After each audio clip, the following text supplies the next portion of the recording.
Ready to turn heads with a chest just so chiseled, even statues get jealous? I sure do. If you're on the quest for pumped up pecs, you're in the right place. In this video, we're diving deep into the chest building realm, ranking exercises from meh to magnificent, using this tier list. S being the best possible rating and D being the one you really need to stay away from. Our chest muscles are divided into 3 areas: lower, middle, and upper. To achieve that 3D chest look, you need to target all 3 areas effectively, and that's exactly what we're going to do right now.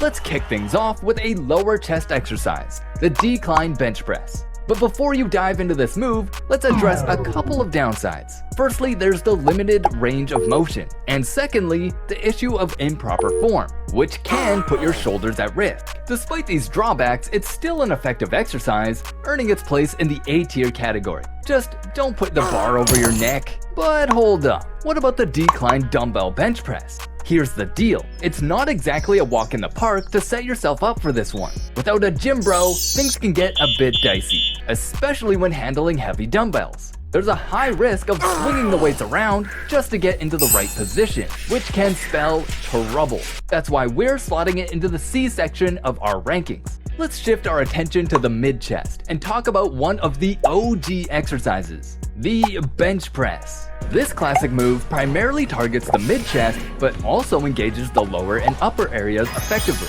If you leave your ego at the door and focus on proper form, this exercise easily earns a spot in the S tier. The cousin of the bench press, the dumbbell bench press, offers all of the benefits of its counterpart with an added advantage: a deep stretch at the bottom of the movement. But as mentioned, getting into the right position with the dumbbells can be tricky. This slight inconvenience is the only reason why I'm ranking it in the A tier. When it comes to the upper chest, most people swear by the incline bench press. And they're absolutely right. This OG exercise needs no introduction, offering all of the benefits of the flat bench, plus it provides increased muscle activation in your upper chest. It's definitely an S tier exercise. The incline dumbbell press offers again the same benefits, plus a better stretch. By now, you already know what I'm gonna say. It can be difficult to set up. That's why we're placing it in the A category. Can you sculpt an impressive chest using just your body weight? Absolutely. Dips are a fantastic option, and they are one of my favorite exercises. Beginners can start with assisted or resistance band dips, while more advanced lifters can add weight for extra resistance. But please don't use weighted backpacks because you will get injured. Stick to a weighted belt or vest. And of course, there's always the classic bodyweight dip, which is also perfect. This exercise earns an S tier ranking. Another standout S tier bodyweight exercise for me is the push-up. You can't go wrong with it because it's effective for both beginners and advanced athletes. Just avoid using weighted backpacks or plates on your back. If you want to add resistance to your push-ups, opt for a weighted vest instead. Some chest exercises practically scream injury, and one of them is the bench chest fly. Now, this movement places unnecessary stress on the shoulders and also increases the risk of a chest muscle tear. Moreover, the muscle activation during this exercise is subpar at best. That's why we're placing it at the bottom of our list in the D section.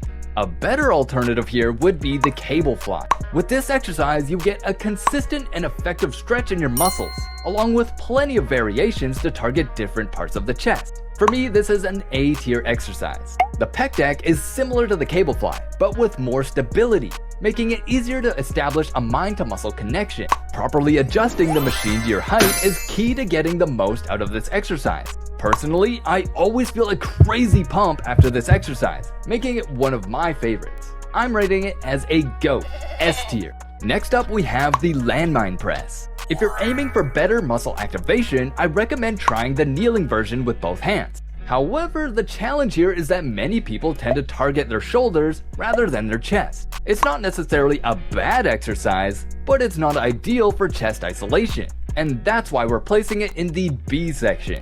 Let's move on to the standing cable press. Honestly, I'm not a fan of this exercise. It's challenging to maintain proper form, and even if you do, I don't believe it's an effective muscle building exercise. It's a hard pass from me, definitely landing in the D category.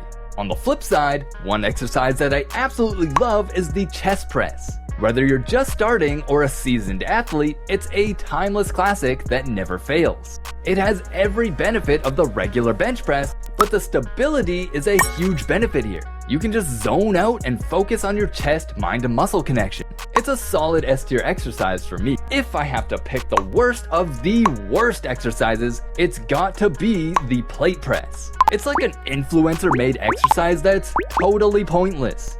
Definitely in the D tier for me. Now I want to talk about the Smith machine, which is a place where you can do many chest exercises. Well, I wouldn't necessarily say it's a bad machine, but it's not exactly a gold star either. The position you're locked into isn't ideal for muscle activation and could lead to injuries. I'd put it in the B category. The dumbbell pullover is a tricky one. Personally, I've never quite understood this exercise and never felt it in my chest. Plus, I've never seen Chris Bumstead doing this on chest day, so yeah, that's a D. Make sure that you watch the next video if you want to build muscular 3D shoulders.